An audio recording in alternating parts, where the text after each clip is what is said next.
Kasi yan yung mga laws na napaglimi-limi, napag-isip-isip, na-interpret, na-internalize ng mga generations of people.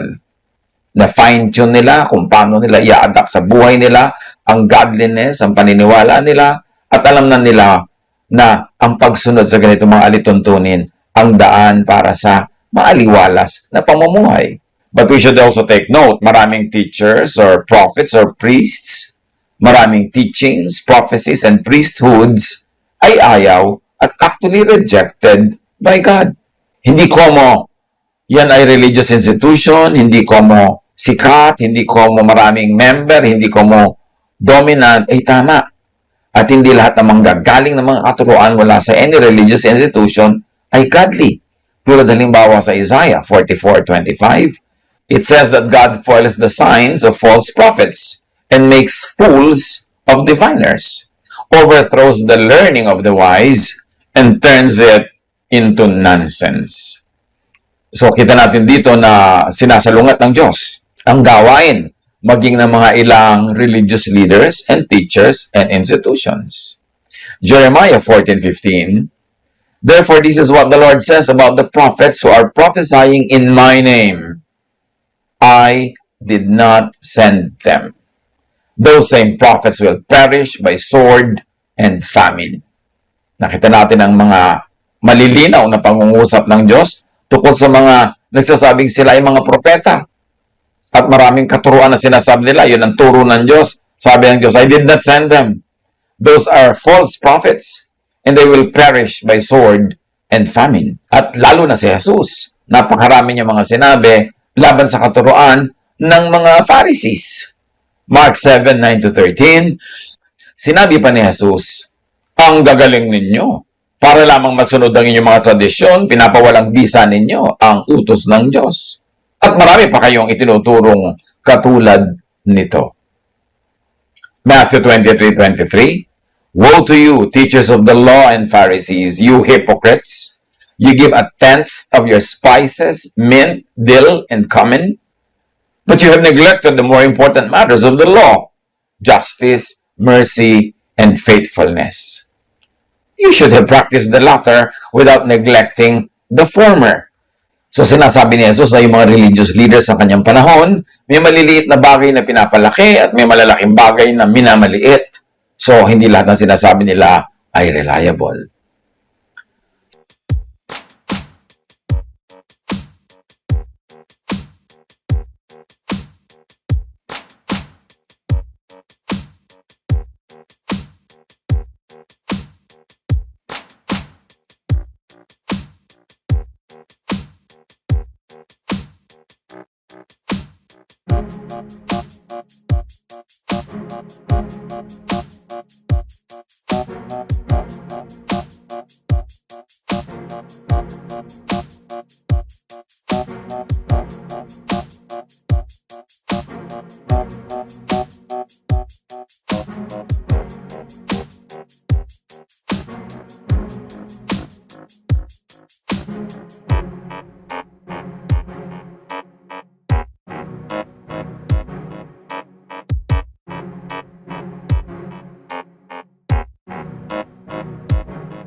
So, yung pag-respect na yan sa moral law, pinipili din natin.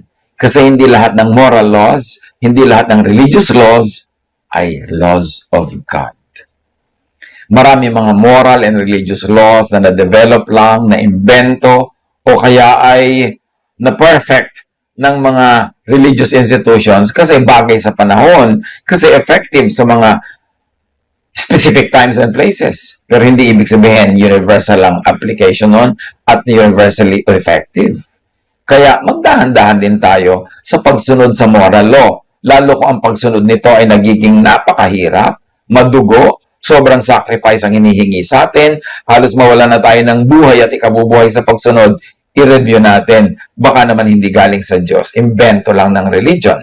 And of course, may isa pang law na dapat sundin para sumaya ang buhay. Natural law.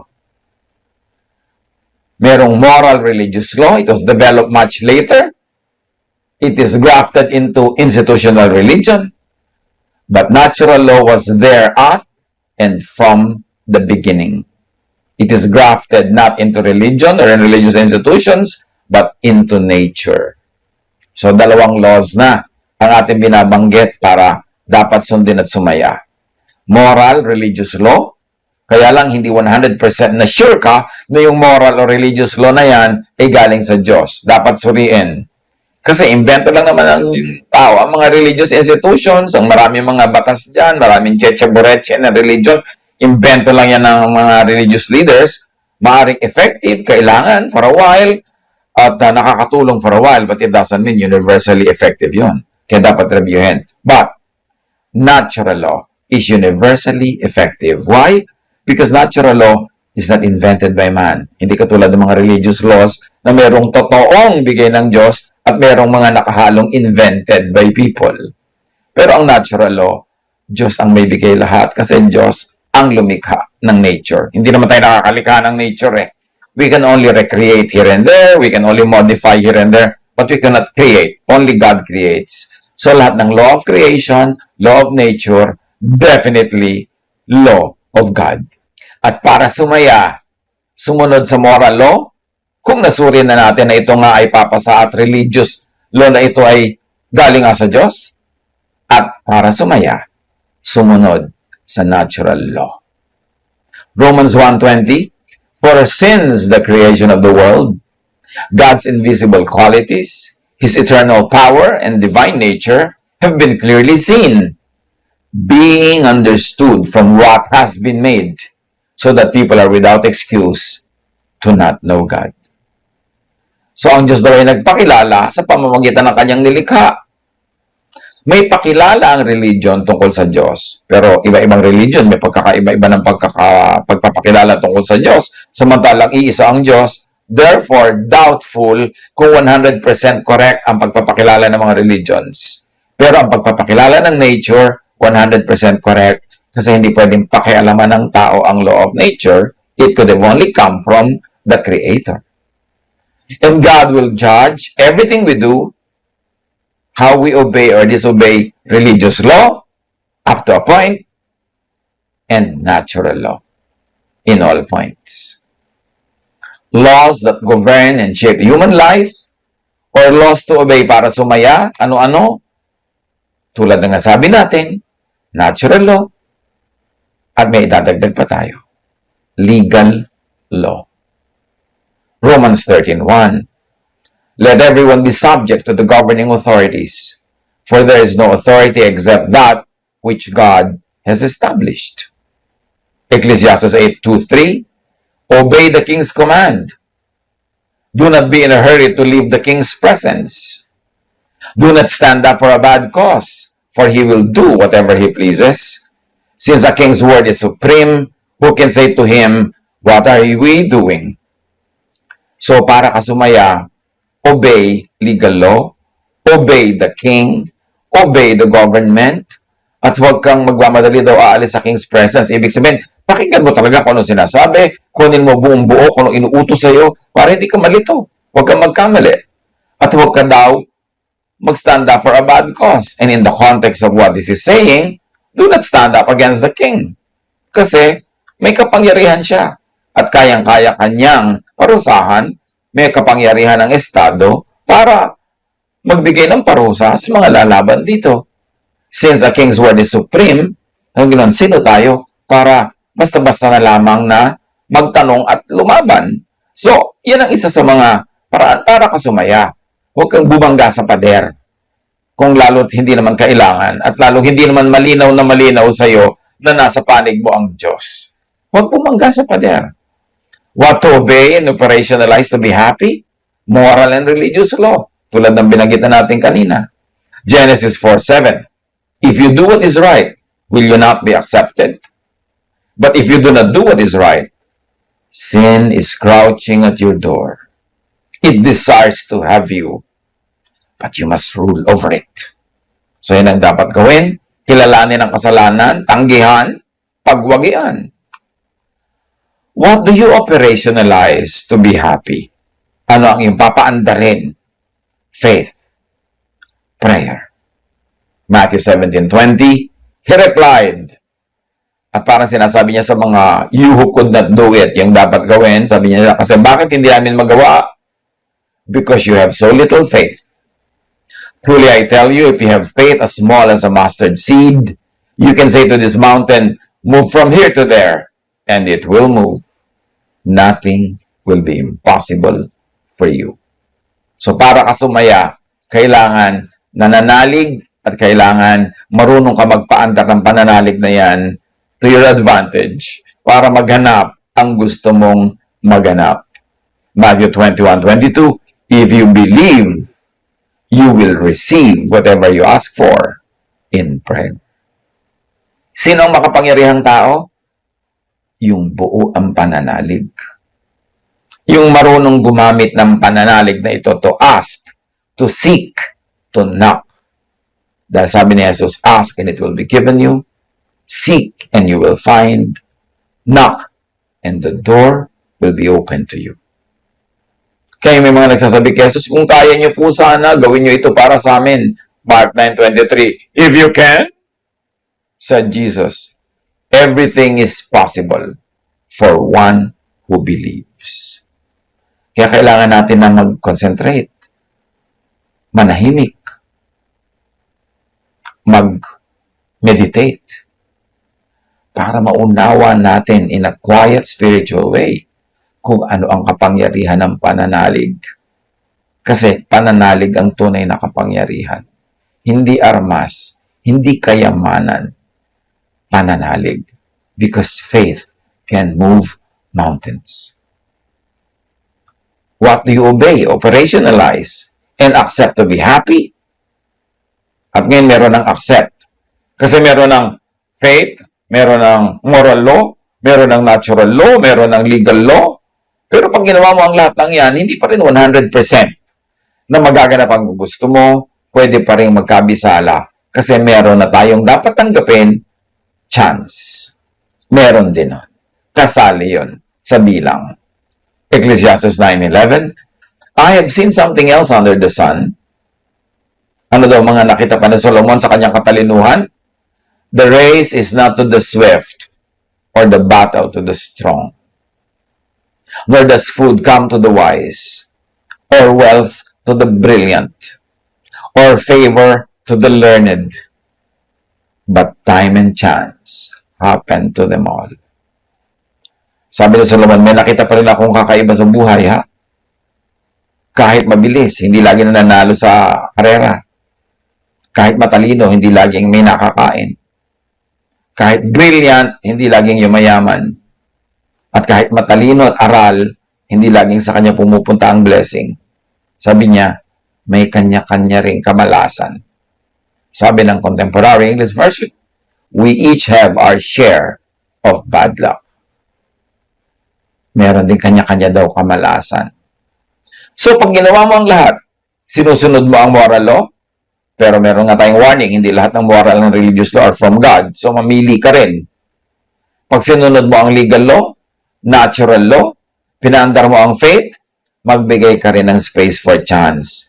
Para kung nabigo, hindi nagtagumpay, hindi ka nagtataka, hindi ka nawawala ng gana o nawawala ng pananalig, ilagay mo sa kwarto niya. O ito chance ito, o ito malas, o inilagay ko dyan. Tapos, hindi ka lito kasi pwede rin yung mangyari. Proverbs 11:24, one person gives freely, yet gains even more. Another withholds unduly, but comes to poverty. Mga ironies ng buhay. Meron daw taong bigay ng bigay, at habang bigay ng bigay, lalo namang yumayaman, lalong nagkakaroon, hindi nauubos, napapalitan, mas marami pang kapalit. Pero meron nam daw tipid ng tipid, wise ng wise, merong ipit ng ipit, pero ang kinakawian niya rin, harokhaan, kahirapan. Hindi guaranteed na pagbigay ka ng bigay, mauubos. Hindi rin guaranteed na pa ang kunat-kunat mo at ang tipid-tipid, hindi ka mauubusan. Time and chance happens to all. Pero syempre, huwag tayong umasa sa time and chance. Yung time and chance, fallback lang natin yan. Ang gawin natin is obey moral law, obey natural law, operationalize our faith, obey legal law, at pag nagawa na natin lahat yan at meron pa rin sumabit o hindi nagtagumpay, doon natin ilagay sa time and chance. At least may lalagyan. Pero huwag naman time and chance agad ang simula na policy ng buhay natin na alatsamba, bahala na. Hindi ganun. Hindi yung maling gamit ng word na bahala. Kasi ang paggamit ng word na bahala, ang totoo niyan is to be responsible. But that's another story. Ecclesiastes 5:14. Wealth could be lost through some misfortune. So, pwede mangyari ang yaman-yaman mo na, humirap ka pa, walang nakakaalam. Ecclesiastes 8:14. There is something else meaningless that occurs on earth. The righteous who get what the wicked deserve, and the wicked who get what the righteous deserve. This too, I say, is meaningless. Ano lang ang sinasabi ng lahat ng yan? Nothing is certain. Walang tiyak. Alam ng Diyos ang lahat, pero hindi natin alam. So we only do what is best. We only do the best we can and leave the rest up to God and then accept all the results. Ecclesiastes 11:6. Sow your seed in the morning, and at evening let your hands not be idle. For you do not know which one will succeed, whether this or that, or whether both will do equally well. Kahit sa Bible, sinasabi, magtanim ka sa umaga, at sa gabi, maghanap ka pa na ibang magagawang hanap buhay. Kasi hindi mo alam kung alin na magtatagumpay, yung itinanim mo o yung ginawa mo nung gabi. Sabi ganon, hindi mo alam yan. O baka naman pareho magtagumpay, o parehong mabigo, o yung isa mabigo, isa magtagumpay. Pero ang dapat, gawin mo kung ano yung kaya mo, the best you can, leave the rest to God, then accept whatever results happen. Sa quantum physics, sinasabi rin yan. All possible states and possible futures of a particle exist at the same time. Pwedeng mangyari ang kahit anong possibility. There is not one definite state, outcome, or future until observation is done. Observation, measurement, prediction will collapse all possibilities into just one out of the many possibilities. But you will never know where it will lead until you get there. No one knows the future. Ecclesiastes 8:7. Since no one knows the future, who can tell someone else what is to come? It helps us to be more dependent on God, to always follow God, and to always be watchful. But it also helps us to relax. Kasi, hindi naman lahat ng nagpapagod, umaani. At hindi lahat ng hindi nagtatanim ay hindi na nakakaani. Pero, generally speaking, dapat magtanim para umani. Ecclesiastes 7:14. When times are good, you should be cheerful. When times are bad, think about what it means. God makes them both to keep us from knowing what will happen next. Kailangan natin mag-exercise ng faith. So, pag daw masaya ang panahon, magsaya. Pag malungkot, isipin mo, Diyos din ang may bigay niyan. At pinapayagan ng Diyos yung mga extremes, kahit alin dyan, para hindi natin mabatid at mahulaan kung ano mangyayari pa sa future. Lagi na lang tayong umasa, take one day at a time, take one step at a time. Matthew 24:36, tungkol daw sa kung kailan magaganap ang magaganap, sabi ni Jesus, but about the day or hour, no one knows, not even the angels in heaven, nor the Son, but only the Father. So you see, walang nakakaalam ng future, not even Jesus, in that specific subject, but only the Father. So leave it up to the Father. Huwag natin problemahin yung dapat Diyos lang ang may alam, para relax tayo sa buhay. Now learn from the past and forget its sorrows. Yan ang katuturan ng nakaraan. Yan ang kabuluhan at yan ang gamit ng nakaraan. Matuto tayo sa nakaraan. Pero limutin na natin ang mga lungkot ng nakaraan. Huwag nang paulit-ulitin pa. Ang ulitin lang yung learning. Huwag na yung mga negative feelings. Philippians 3:13, brothers and sisters, I do not consider myself yet to have taken hold of it. But one thing I do, forgetting what is behind and straining toward what is ahead. You want to be happy in life? Learn from the past. but leave all the negative feelings behind. Move on. Yun ang sasaya. Yung iba naman baligtad eh. Ang dala-dala nila ngayon from the past ay yung negative feelings at yung learning ang naiwan. Kaya malungkot at paulit-ulit ang mistake at mabigat ang pakiramdam. Ang silbi ng nakaraan, learn from it, but leave behind all the negative feelings, all the pain, all the sorrow, all the drama. Participate in the shaping of your personal present and future.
Tumulong, gumawa, pero huwag sobrang anxious. Matthew 6:34. So don't be anxious about tomorrow. God will take care of your tomorrow too. Live one day at a time. At i-consider natin ang quantum logic. Quantum mechanics says that certain events occur with a probability and are not wholly determined. That doesn't mean that they have no cause. Just that they have no complete known cause. In other words, some things behave as they are simply because they are. In so many words, may mga bagay na mangyayari at mangyayari, ang ending ay ganito at ganon, pero hindi natin alam kung paano dumadating sa ganong ending, hindi natin alam ang detail, pero ang general result ay madaling malaman. Consider the pachinko board. Sa Japan, may mga laruan sa mga neighborhood na para may mga bolang mahulog-hulog doon sa mga butas-butas. At pag pinuntahan nun yung tama, ay mananalo ka. Pagka hindi pumunta sa dapat ay para sa'yo, mananalo ka. So, makikita natin sa picture na dadaan yung bola dyan sa mga parang mga tornilyo kung saan-saan siya makakarating, mahuhulog sa mga butas. Now, one of those or several of those butases, pag doon nagpunta yung bola, panalo ka. Pag nagpunta sa iba, talo ka. Now, we can calculate the probabilities of balls going to each slots at the bottom, but we cannot say why any one ball landed in any particular hole. Kaya panalo lagi ang pachinko operator. Ganon din sa casino, sa sweepstakes, sa lotto, sa huweteng. Merong alam na ng nature, alam na ng stakes na magiging bunga ang lahat. Halimbawa, sa sweepstakes, halimbawa, sa loto, alam na may mananalong isa o baka wala pa nga, pero merong 1,000 tataya, talo sila lahat. Kaya laging panalo yung lotto office, laging panalo yung sweepstakes office, laging panalo yung casino. Pag nagpunta kayo sa casino para kumain, makikita nyo kung ano mga nangyayari. Ang daming ilaw, ang daming carpet, ang daming tauhan, ang daming kinusweldohan, ang daming mga luho, ang daming magagandang view, mga painting, mga bulaklak. Sino nagbabayad ng lahat ng yon? Yung mga natatalo doon. Saan kukuha ng perang igagastos kung hindi talo yung mga nagpupunta doon? Pero bakit? May laro pa rin ang laro. Kasi sa 100 laro mo, may isa kang panalo. Feeling mo laging may chance ka manalo. At laging may chance, pero the law of probabilities already tell you, ang mananalo yung casino, yung may-ari ng pachinko, yung merong huweteng, siya ang mananalo at siyang yayaman, hindi ikaw. Kasi alam na ganun ang kakahinatnan. Yung detail lang ang hindi alam, like sino ang tatama, aling number ang mananalo, aling butas ang pupunta ng bola, pero alam na nating mananalo at mananalo yung may palaro. Everything is in God's hands. Everything follows the law of nature. Yung marunong makaunawa ng law of nature at marunong gumamit nito to their advantage, tulad ng mga nagpapaandar ng mga casino, yun ang nakikinabang sa law of nature. And as we can say, It is opposed to the law of religion, di ba? To the law of morals. Pero may morality law, may natural law, may time and chance, kaya may mga ganyang bagay sa ating paligid. So, everything is in God's hands. We cannot change anything in a significant and general way. We can only rearrange mountains. But that is small, that is local compared to the size of the universe. But we cannot create or recreate the universe. Anong ibig sabihin yan? Dapat lang tayong tumanggap ng mga katotohanan na hindi natin mababago, huwag na natin baguhin. Nakaset ang lahat. At kung nakaset ang lahat, ibig sabihin everything is under control ng Creator, ng Diyos. Halimbawa, ang quantum physics talks about the fine-tuned universe. Fine-tuning refers to various features of the universe that are necessary conditions for the existence of complex life. Examples, gravitational constant. If gravity is a bit too strong, the universe will collapse into a ball. If slightly too weak, everything will fly out and no stars or planets will ever form. So gravity is just as strong as it should be. The fine-tuning is 1 in 10 to the 60th power. Imagine a dial divided into 10 to the 60th power parts. Move the dial one step up or one step down, and the universe will cease to exist. To put in perspective how small things change, all the sun and all the earth, including deserts, is 10 to the 25th power only. It's like multiplying all the sands 3 times more, and then remove or just add 1 grain, and the universe will not exist. Kung hindi nyo naintindihan yun, huwag na lang. Sa nakaintindi, mabuhay, mas may dagdag kayong kaalaman kasi nag-aaral kayong physics. Ang ibig sabihin lang, everything is set sa universe. Wala kang pwedeng palitan, wala kang pwedeng ibahin. Ni isang patak na tubig, walang umaalis o dumarating sa universe since creation. Nandun lang lahat, paikot-ikot na re-recycle. Wala kang pwedeng ibawas kahit isang butil ng buhangin. Wala kang pwedeng baguhin sa gravity, 1 point up or 1 point down kasi magko-collapse ang buong universe. Colossians 1:17, referring to the Son of God.